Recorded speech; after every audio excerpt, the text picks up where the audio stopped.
শুভ দুপুর বন্ধুরা। এই যে এখন আমি দিদির বাড়ি আছি। চিকেন হচ্ছে, সানডে সবে বসিয়েছি মাংসটা।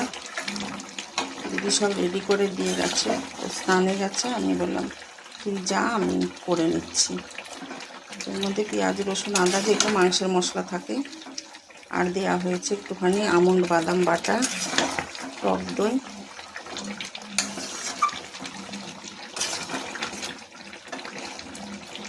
তোমরা সবাই শুভ দুপুরের শুভেচ্ছা ভালোবাসা নিও।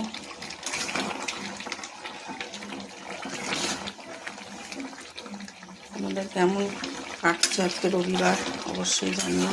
তোমরা কে কী রান্না করছো সেটাও জানিও। অনেক অনেক শুভেচ্ছা ভালোবাসা নিও।